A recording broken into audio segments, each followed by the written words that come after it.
ወመልአ ኩሎ ቤተ ሀበሃለው ይነብሩ ያሉበትን ቤት ሁሉ ሞላው በሚል ርዕስ እንማራለን። እስኪ በሉ ሁላችሁ በሉ። የደብረ ታቦር ሰው እኮ ቶሎ አይሞቅም ቶሎ አይቀዘቅዝም። እስኪ በሉ ያሉበትን ቤት ሁሉ በሉ ሞላው። ድገሙ። ያሉበትን ቤት ሁሉ አዎ። የሐዋርያት ሥራ ምዕራፍ 2 ቁጥር 2 ላይ ያለ ኃይለ ቃል ነው። እግዚአብሔር መንፈስ ቅዱስ በቸርነቱ በዚህ ቃል እንዲያስተምረን ቅዱስ ፈቃዱ ይሁን። ምዕራፍ 2 ቁጥር 1 ላይ ስትመለከቱ ወምድረ ተፈጸመ መዋዕለ ጴንጠቆስጤ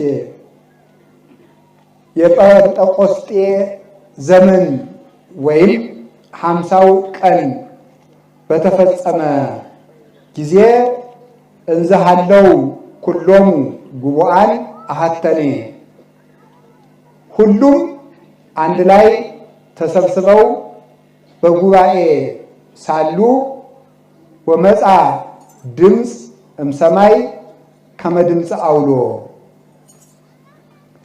ከሰማይ ድንገት